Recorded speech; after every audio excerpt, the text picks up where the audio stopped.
보내셨는지요? 시간의 흐름에 따라 마땅히 해야 할 도리 때문에 또 세상에 휩쓸려 보내지는 않으셨는지요? 세상이 말하는 성공과 행복의 기준을 따라 정신없이 달리다 보면 문득 이게 정말 맞는 길인가 라는 생각이 들 때가 있습니다. 여러분, 그럴 때 우리는 내 안에 주님을 향한 간절함이 내 안에 있는지 우리는 들여다보아야 합니다. 오늘 우리가 함께 읽은 본문에서 사도 바울은 무엇이라고 고백합니까? 자신의 말과 전도가 설득력 있는 지혜의 말로 하지 아니하고 오직 성령의 나타나심과 능력으로 했다고 선포합니다. 그렇다면 그 하나님의 능력은 어디에서 올까요?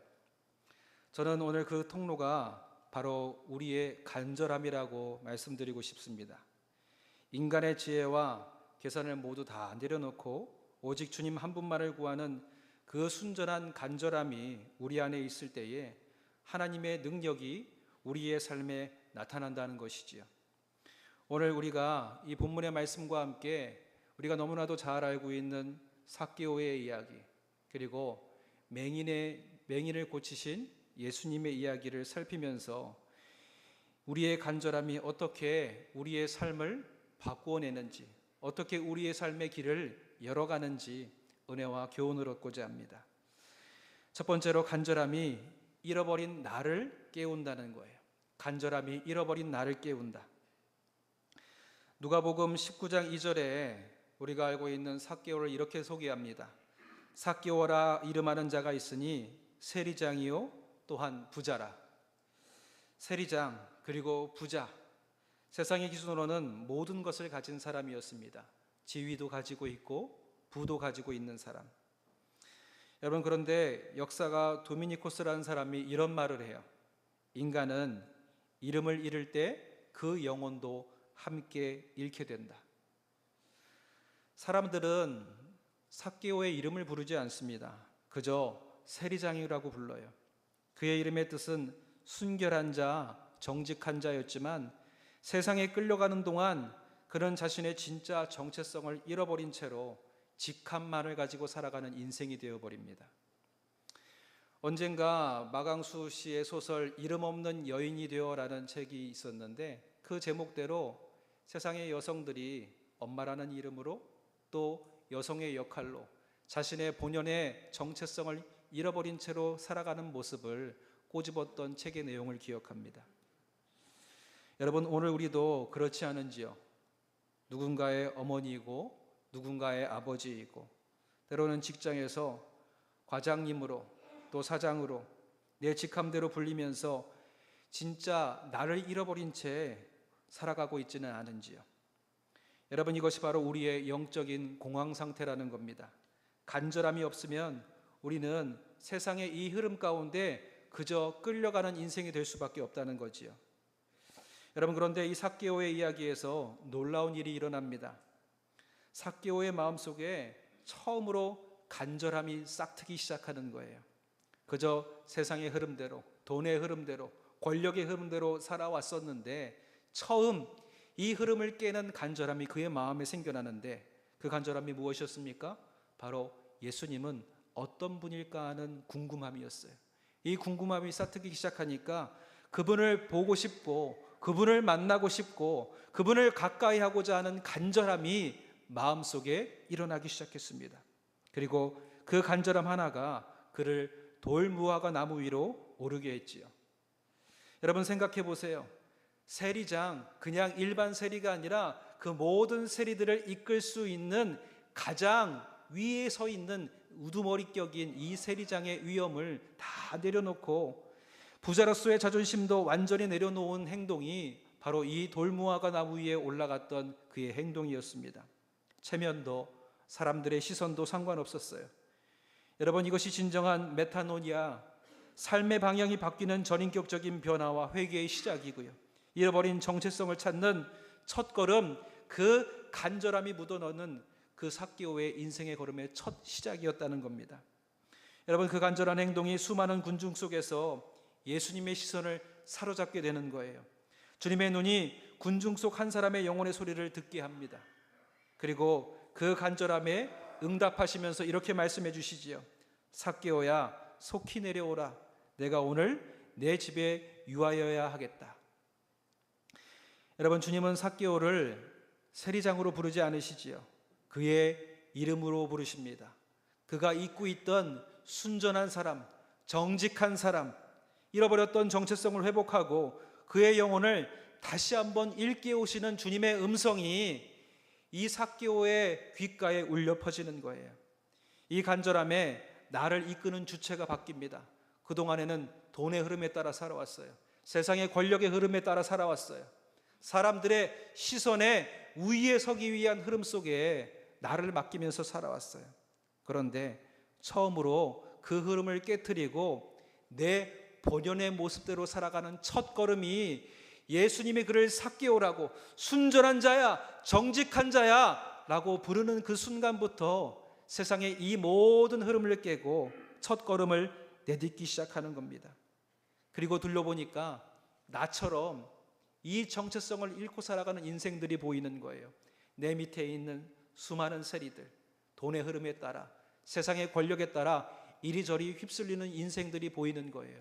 그리고 저들에게도 분명히 하나님께서 원래 부어주신 저들만의 인생이 있을 텐데 잃어버린 그들을 향한 안타까움이 이 삭개오의 마음속에 찾아드니까 어떤 일이 벌어집니까?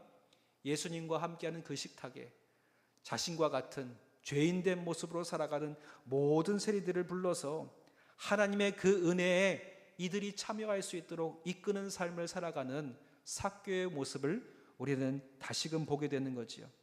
모든 죄인들이 더불어 주님과 함께하는 은혜의 식탁에서 많은 죄인들, 하나님의 자녀된 정체성을 잃어버린 이들, 나를 잃고 살아가는 이들이 잃어버린 하나님의 자녀의 지위를 찾도록 저들을 초대하고 저들과 함께 예수님과 그 집에 서게 되는 것을 보게 됩니다. 오늘 여러분, 그 간절함이 내게 있는지요? 여러분, 그 간절함으로 주님을 찾을 때에 주님께서 우리의 잃어버린 나를 찾게 하시고 그 잃어버린 나를 찾을 때에 그 은혜와 감격을 더불어 우리의 이웃들과 나눌 수 있는 기쁨의 식탁을 하나님께서 회복하여 주실 줄 믿습니다. 여러분, 오늘 그 간절함으로 잃어버린 나를 깨우시고 또 하나님의 은혜의 식탁을 회복하시는 저와 여러분들이 되시기를 주님의 이름으로 축원드립니다. 두 번째로, 우리의 간절함이 변방의 삶을 세상의 중심으로 이끌어내게 한다는 거예요. 우리의 간절함이 변방의 삶, 주변의 삶을 세상의 중심으로 바꾸시는 하나님의 은혜를 이끌게 합니다. 여러분, 두 번째 이야기는 누가복음 18장에 등장하는 맹인의 이야기예요. 그 맹인에게는 기댈 만한 지위도 자랑할 만한 재물도 내세울 수 있는 것이 아무것도 없었습니다. 그가 가진 전부, 그의 유일한 자산은 그의 절박함, 그의 간절함, 그의 마음뿐이었어요. 그의 간절함으로 주님을 향해서 부르짖습니다. 다윗의 자손 예수여, 나를 불쌍히 여기소서. 여러분, 이 부르짖음은요, 모든 것을 포기한 영혼의 외침이에요. 더 이상 사람의 눈과 시선을 의식하지 않고 오직 하나님 한 분께만 집중하는 간절한 기도의 고백이 이 외침의 정수라는 겁니다. 여러분, 그 간절함이 세상의 모든 소음과 방해를 뚫고 하나님의 능력을 그의 삶으로 끌어당기는 강력한 통로가 이 간절함이 되었다는 거예요. 시험 속에서도 꺾이지 않는 간절함. 사람들이 이 맹인을 향하여서 꾸짖습니다. 잠잠하라, 조용히 하라. 이것이 세상의 소리라는 거예요. 너의 문제는 너의 것이니 우리의 평화를 깨치지 말라. 이것이 바로 세상의 냉정한 외침입니다. 하지만 그의 영혼은요, 그의 소리에 묻히기를 거부했어요. 오히려 그 방해를 땔감 삼아서 간절함의 불꽃을 더 키워서 주님을 향해서 외치는 거예요. 다윗의 자손이여, 나를 불쌍히 여기소서. 나를 더욱 불쌍히 여겨 주시옵소서. 그들의 잠자랑 말하는 외침 속에서도 불구하고 더 큰 목소리로 주님을 향해서 외치는 거예요.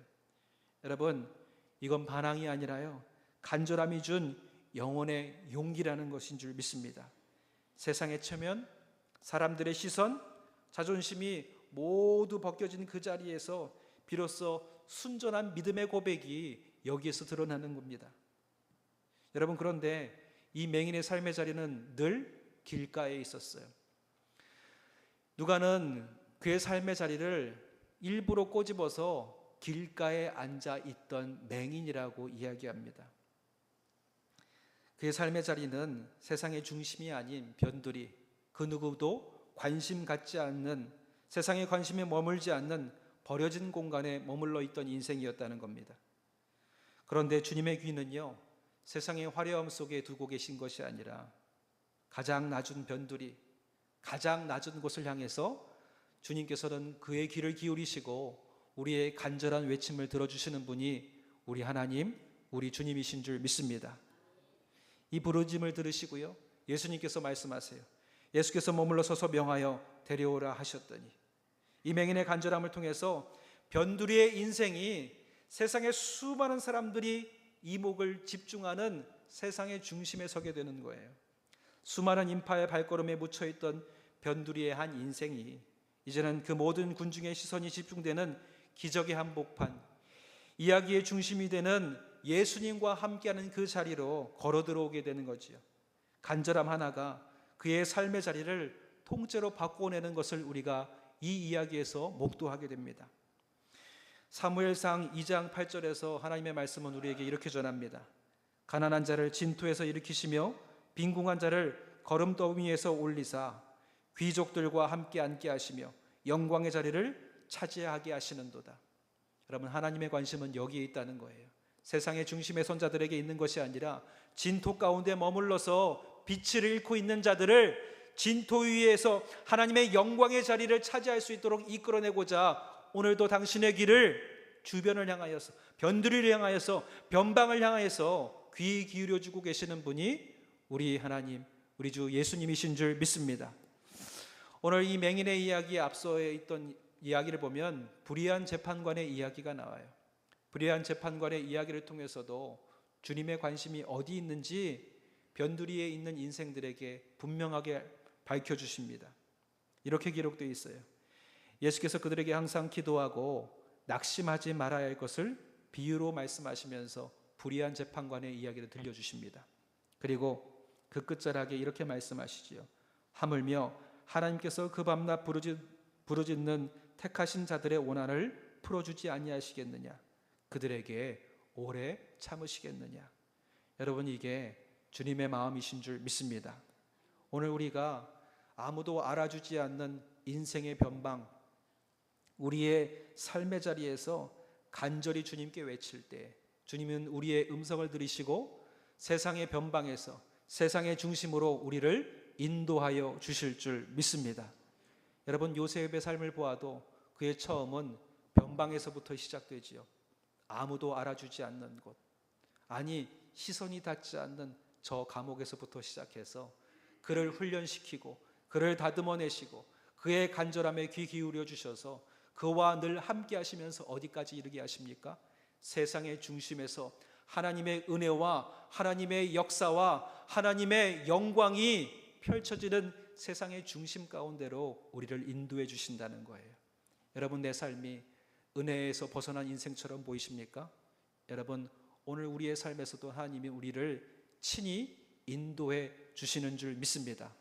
보이지 않지만 하나님께서 우리에게 천군과 천사를 보내어 주셔서 헤매는 인생들을 하나님의 은혜의 자리로 나를 힘껏 밀어주고 이끌어주는 당신의 손길이 오늘 내 안에도 역사하고 있음을 여러분 믿으시기 바랍니다. 그러므로 주님 앞에 다시 한번 간절히 구하는 거예요. 세상의 시선을 벗어내고 세상의 소리들을 다 제껴내고 주님을 향한 우리의 외침이 하나님께 들려지기를 기도함으로 우리의 삶의 자리를 하나님의 은혜의 자리로 바꿔내시는 저와 여러분들이 되시기를 주님의 이름으로 축원드립니다. 마지막으로 간절함이 능력이 됩니다. 우리의 간절함이 능력이 된다는 거예요. 언젠가 한 목사님이 후배 목사님들에게 이렇게 말씀하세요. 후배들이 다 이렇게 묻는 거예요. 어떻게 성공하셨어요? 그 방법이 뭐예요? 전도의 방법론, 목회의 성공의 방법론을 다 묻는 거예요. 그랬더니 그분이 이렇게 말씀하십니다. 방법론도 중요하지만 더 중요한 것은 하나님의 영광을 향한 열망이야. 하나님을 향한 뜨거운 심령이 빠진 방법론은 시체와 다를 바 없어. 이렇게 얘기하시는 거예요.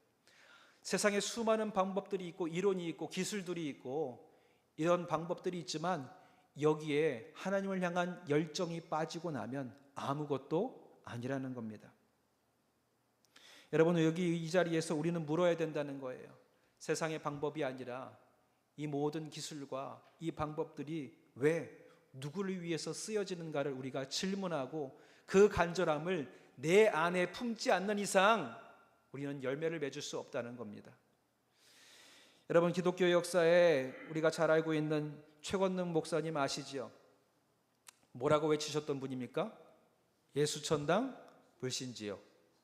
여러분, 제가 똑같이 나가서 지금 이거 외친다면 어떤 일이 벌어질까요? 난리 나겠지요. 왜 그럴까요? 지금 세상의 사람들 앞에서 예수천당 불신지옥 하면요, 홍해 갈라지듯이 사람들 다 도망가요. 아무도 곁에 이르지 않습니다. 근데 이 최권능 목사님은요, 이렇게 외칠 때 이 외침을 통해서 수많은 사람들이 변화되고 수많은 사람들이 예수님을 믿게 되는 역사를 이루었어요. 무엇이 차이일까요? 이 최권능 목사님의 마음에는 왜라는 물음이 있었고요, 이 외침이 누구를 위함인가라는 그 마음의 뜨거운 열정이 그 안에 있었다는 거예요. 왜 이걸 외치는가? 한 사람이라도 더 주님께 구원을 얻기 위해서, 저들의 영혼을 하나님의 은혜의 자리로 이끌고자 하는 그 영혼들을 향한 뜨거운 열정과 갈망이 있었기에 그 간절함이 능력을 이끌어냈다는 겁니다. 누구의 능력을요? 사람의 능력이 아니라 성령의 역사하심과 하나님의 능력을 이끌어냈다는 거지요. 오늘 바울도 우리에게 말합니다. 하나님의 역사는 사람의 지혜가 아닌 하나님의 능력에 달려 있다. 그런데 그 능력은 어디에서 오는가? 바로 주님을 향한 간절함에서부터 비롯되는 줄 믿습니다. 내가 주님 앞에 간절함을 있게 외칠 때에 이 간절함을 통해서 주님이 역사해 주시고 기적을 일으키는 은혜를 우리의 삶 가운데 펼쳐 보여주신다는 거예요. 여러분, 초대교회가 베드로가 죽을 위기에 처했을 때에 어떠한 법정 소송도 정치적 영향력도 행사하지 않았습니다. 그들이 행했던 것 오직 간절함 하나, 이것으로 승부를 보았다는 거예요. 사도행전 12장 5절에 이를 이렇게 기록합니다. 베드로는 옥에 갇혔고 교회는 그를 위하여 간절히 하나님께 기도하였더라. 여러분, 이 초대교회의 이 간절한 기도의 역사가 어떤 일을 일으킵니까? 바울과 실라가 옥중에 갇힌 중에 하나님을 뜨겁게 찬양할 때 그 옥문이 열리고 그 옥문이 열린 그 사건의 현장에서 하나님을 알지 못했던 그 간수를 하나님을 믿는 믿음의 백성으로 생명의 자리로 인도하는 놀라운 기적을 일으켜냈다는 거예요. 여러분, 오늘 우리의 간절함으로 하나님께 다가설 때에 내 인생에도 이 간절함이 기적을 일으키고 하나님의 능력을 우리에게 보여주실 줄 믿습니다. 여러분, 명절이 끝나고 내일부터 다시 분주한 일상이 우리를 기다리고 있죠. 또다시 세상의 흐름에 우리는 끌려다닐지도 모릅니다. 여러분, 혹시 지금 너무 지쳐서 주님을 바라볼 만한 간절함이 남아있지 않으신지요? 어쩌면 이 순간에 그렇게 속으로 생각할지도 모르겠습니다. 목사님, 저는 지금 주님 앞에 간절히 부르짖을 만한 힘조차도 없어요.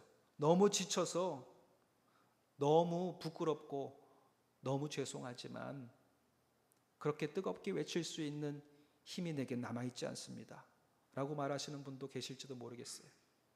여러분, 그런데 괜찮습니다. 주님은 우리의 약함을 다 아시는 줄 믿습니다. 우리 주님은 어떤 분이세요? 상한 마음을 고치시고 그들의 상처를 싸매시는 분이 우리 주님이신 줄 믿습니다. 그러니까 연약한 그대로, 상처 입은 그대로, 부족한 그대로 주님께 아뢰시는 거예요. 저 맹인처럼 주님, 저를 불쌍히 여겨 주시옵소서. 이 연약함을 주님 감싸 안아 주시옵소서. 나 상처받은 이 영혼을 주님께서 싸매 주시고 고쳐 주시옵소서. 오늘 바울의 고백과 삭개오와 맹인의 삶이 우리에게 가르쳐 주는 것은 분명합니다. 여러분, 우리의 믿음은요, 설득력 있는 말이나 세련된 방법론 위에 세워지는 것이 아니라 우리의 믿음은 오직 하나님의 그 능력은 주님을 향한 우리의 간절함에서 비롯되는 줄 믿습니다. 여러분, 간절함이 있을 때에 하나님의 능력이 우리의 삶에 역사하고 하나님의 은혜가 우리 가운데 머물게 된다는 거예요. 체면을 버리고 나무에 오르는 간절함, 사람들의 꾸짖음에도 굴하지 않고 외치는 간절함, 내 힘으로는 아무것도 할 수 없음을 인정하고 주님께 매달리는 그 간절함이 바로 하나님의 능력이 임하는 자리라는 것입니다. 주님을 보고자 하는 작은 간절함이 우리를 세상의 노예됨에서 벗어나 주님의 이끄심 안으로 인도할 것이고요, 우리의 연약함 속에서 드리는 간절한 기도가 하나님의 능력을 경험하게 할 것입니다. 그 간절함이 있다면 피곤한 몸을 이끌고 다시 시작하는 이번 한 주도 결국 우리는 승리하게 될 줄 믿습니다. 왜냐하면 간절함의 길이 열리고요, 간절함에 주님께서 나를 인도해 주시고, 간절함에 내 삶의 자리가 바뀌고, 이 간절함에 하나님의 능력이 임하기 때문인 줄 믿습니다.